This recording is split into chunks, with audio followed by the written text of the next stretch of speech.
welcome everybody to this week's Global Coin Report. I'm your co-host along with Mark Yagala from the Global Coin Report. We apologize for not being here last week, although it was probably a good week not to be here. There wasn't much going on.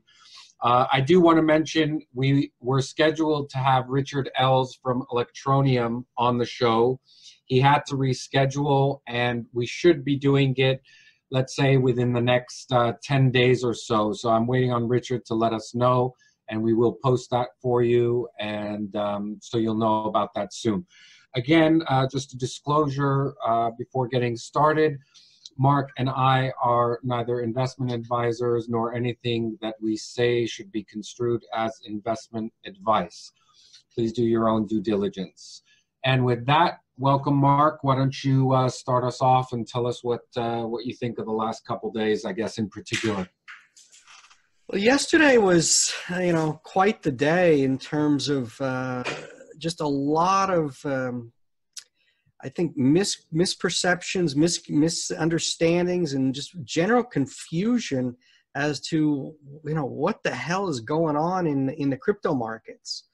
And it all surrounds Tether. Now, I'm not going to get into either bashing Tether or defending it, but guys, something smells. It's not passing the smell test. And, when something doesn't pass the smell test, that's a bad, bad sign. Yeah. Well, I think let's just take a step back for a second and talk about what is Tether. Tether is essentially what they call a stable coin.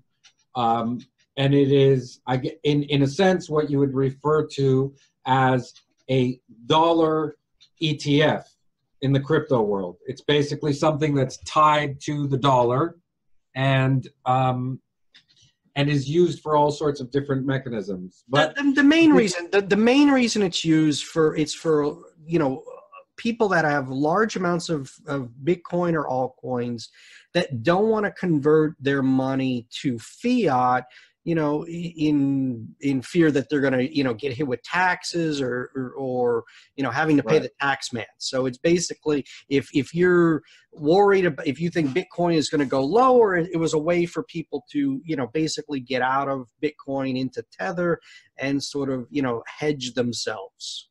Right. And so the fact that Tether is now trading at a discount to the dollar, basically, it means that people don't, and correct me if I'm wrong here, Mark, that people don't believe that there is a dollar that is backing every Tether dollar. Well, that's been going on for age, Bloomberg, they keep writing about Tether. What they wrote about yesterday, they wrote about in January. So there's nothing new that has come to light on Tether. My view of what happened yesterday is just classic manipulation. There was several large Tether whales that basically spooked the market, were able to, send prices down to 85 cents on some exchanges. And then, we're back at 97 on Kraken. It hit $1 today. So look, if I'm in a market that I can manipulate and I'm a large holder, it's very easy to do. Okay. So what you do is basically you start selling, you start spoofing the market. There's no bids. All of a sudden they see, other players, that view it as a stable coin, they panic, they sell. Okay. And the ones that started it, all they do is throw in limit bids and they buy back everything that they were selling at higher prices. Yeah. That's kind of typical in this business, isn't it? In all kinds of markets like this. I mean, people do it all the time. Yes. So what's your final say on Tether? I mean, just, something smells fishy. Is that what you think it is, basically, that some whales manipulated it down and then bought it back up? You know, that's what it appears to be. And you know, on crypto Twitter, you know, the frustrating part, you know, there's no insiders from Tether communicating what's going on. Yeah. You know, it's pure guesswork right now.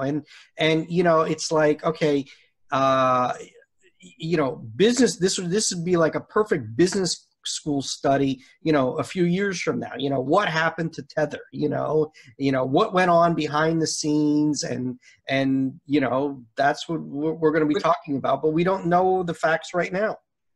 So, but tell me something, because I really don't know. I'm not familiar with Tether, but does Tether have like an organization, a group of people that are running it, and that well, are, it's tied in. It's tied in with Bitfinex. Bitfinex is you know, Tether and Bitfinex share the same CEO. Bitfinex, you know, supposedly owns Tether LLC. Okay. But again, there's been no. They haven't made any announcement. No, nothing to, you know, basically calm the market. And basically, you know, if you know, the frustrating thing, and you know, we were talking earlier off camera, is that, you know, if you slept through yesterday and woke up today, you'd look at the price, go, oh, nothing happened. You know, that's the frustrating thing for a lot of people. So people that were awake yesterday watching this, you know, they were panicking. Yeah, and look, on that note, and I think it would be really good for the audience, because now they can get really two completely different perspectives. If you don't mind, Mark, I'll move the chart over so that people can see the chart, and we can discuss the chart. They can still see you. They won't be able to see me. But we were talking before the show started, and we have two completely different views on the price action. And so we're looking at this chart. Can you see the chart, Mark? No. Okay, so you can't see the chart. It doesn't matter. I know the prices. I mean, basically, yeah. Tell us what you see, and I'll tell you how I interpret it. Okay, you know, let's just go by the Coinbase price that hit 68.10 yesterday. We're trading right now at 64.50. There's been a lot of people saying, "Oh, yesterday's move was bullish." I say bullshit. I call bullshit on it.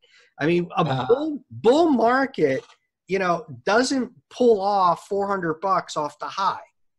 You know, we're basically back in neutral territory. We're below the 50-day moving average. We're below the 200-day moving average. And you know, everyone talks about TA, technical analysis, and you know, you want to get into, you know, overly complex strategies. Let me tell you, the simplest TA and the people that make the most money in TA follow moving averages. Okay, I agree with that. When we're above the 200, above the 50 and 200, you ride it long. You know, and I'm not telling anyone to short down here. There's a lot of support, but I'm just still saying we are in a bear market still. Yesterday's action was an anomaly. And you know, there was a few other, you know, trading groups that I talked to. You know, they had put in buy recommendations. They got long on Sunday on Bitcoin. When I looked at the charts on Monday, before all this craziness happened, Bitcoin could have easily went down to the 6,000 level. It was actually, we had a red candle on Sunday, and you know, there was a double bottom at 61.58. And that's where the Sunday and Monday, the double bottom was at 61.58. We held the 61.58, and then the craziness with Tether happened. But just from the Sunday candle, the red candle, I mean, it looked like we could have easily gone lower, is what I'm saying.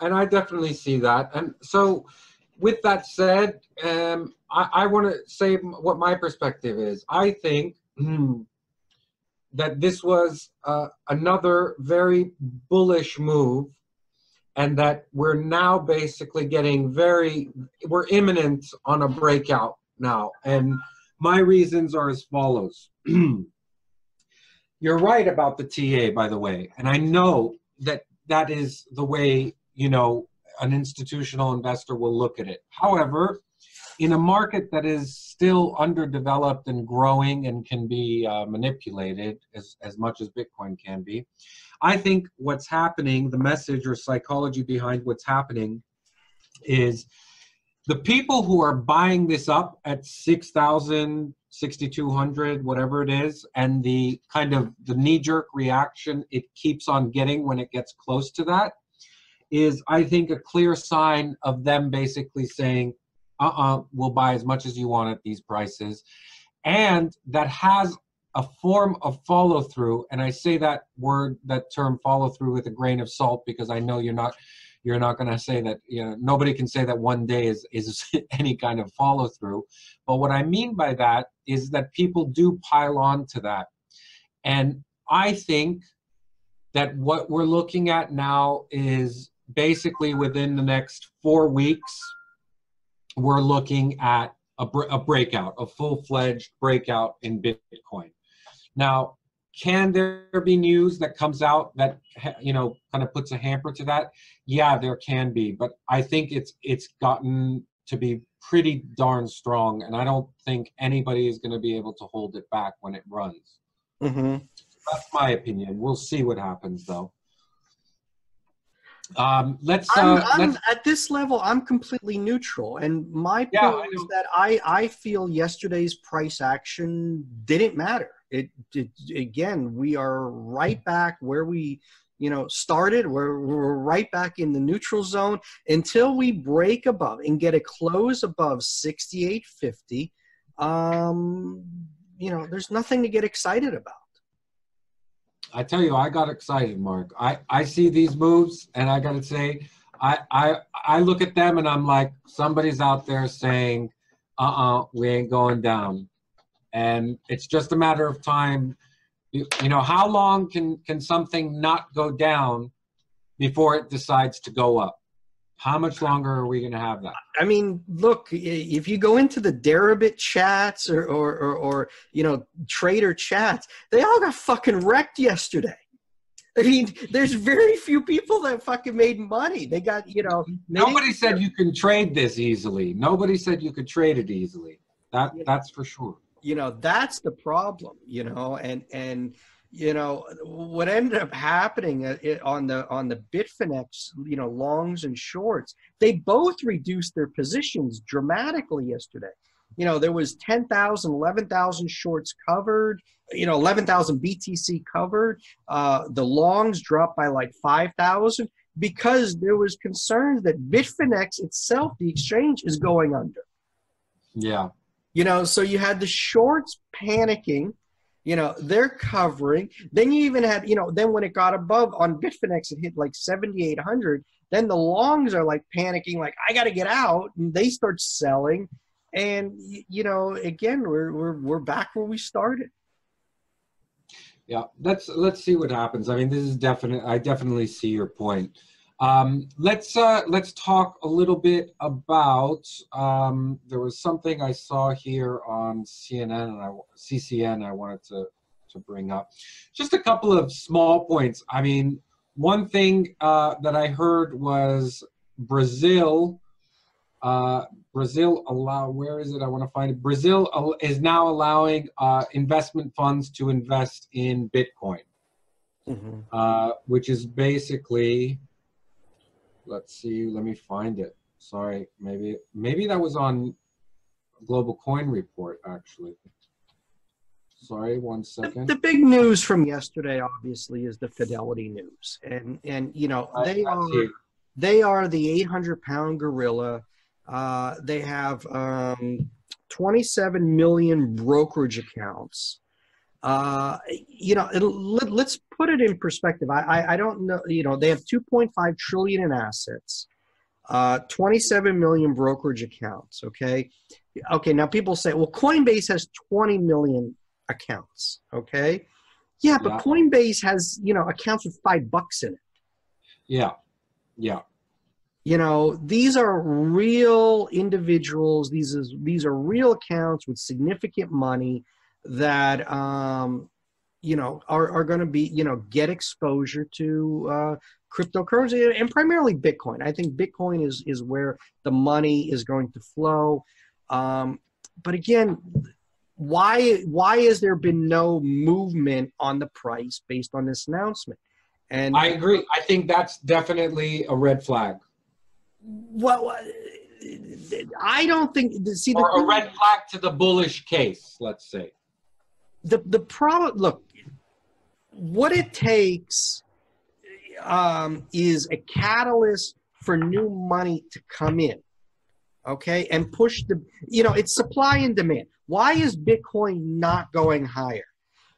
Because there is just not enough right now investment demand. There's not a strong enough demand to push the price higher. It's that simple.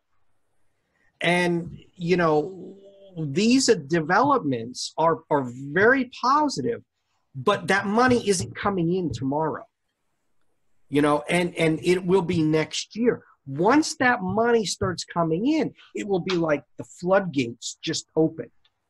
And that is going to be the catalyst that really pushes Bitcoin to where, people are planning on 20,000, 25,000, 30,000, whatever your number is, that it's going to come from new money. The existing, Bitcoin traders, I think I get the feeling they're either tapped out. I mean, I'm seeing a lot of, on crypto Twitter, Lamborghinis for sale, Ferraris for sale. These guys just didn't put enough away, and they need to replenish their investment capital. That's funny. That's totally funny. They're Lambos for sale. It's hilarious. All right, well, let's see. Here's what I found. What I wanted to show is so Fidelity, but now we also have Brazilian regulators allow investment funds to invest money in Bitcoin. Mm-hmm. I mean, these are long-term, fundamentally bullish underpinnings, and I think when you combine these news bits with the technicals, where you've got such strong support at the 6,000 area, you're just it's a, what do you call it, a cake? What it's like a burning ball of fire that's waiting for kerosene, basically. Yeah, I think the worst thing that's going on in the crypto markets right now is these leveraged exchanges, Deribit, BitMEX. Now, I'm a fan of leverage, and I got out of BitMEX, now I use Deribit, and I'll trade and I'll go 3x. That's the most I'll do. I'm not a gambler. I mean, I'm not looking to put on the 100-to-1 leverage. I think that's just crazy. And I think that's, see, last year the players that were in crypto, Bitcoin was moving $1,000 a day. Altcoins were flying. The money was easy. Well, this year the money hasn't been easy. So now the crypto players have been looking for, well, how can I juice my returns? How can I make the same money as 2017? And BitMEX has the answer: 100-to-1 leverage. Well, they're just getting wrecked. They're getting destroyed. And go ahead. The thing with leverage, Mark, is people don't use leverage the way you do. Mm-hmm. They you know what I mean? I mean, they're going, balls to the wall, and that's how they use it. So what can I say? That's technically what it is. I think it's a big mistake. I think those exchanges that offer that kind of leverage are doing a disservice for Bitcoin ultimately. Agree. Because people are getting in and they're getting their asses handed to them, and then they lose out on the bigger picture and the long-term wealth creation. Yep. You want to talk?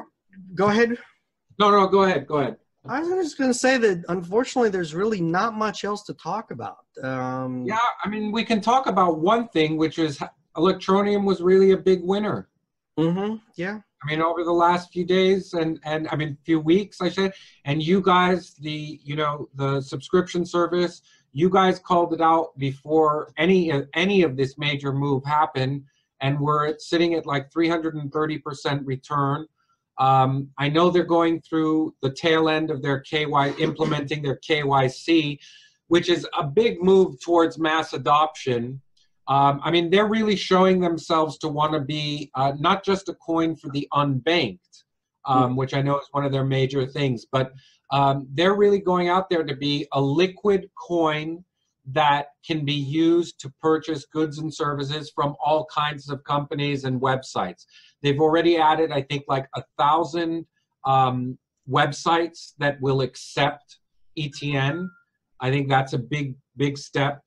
I think that's one to look out for. I mean, their market cap is gone from like 20-30 million to 200 million in not so long.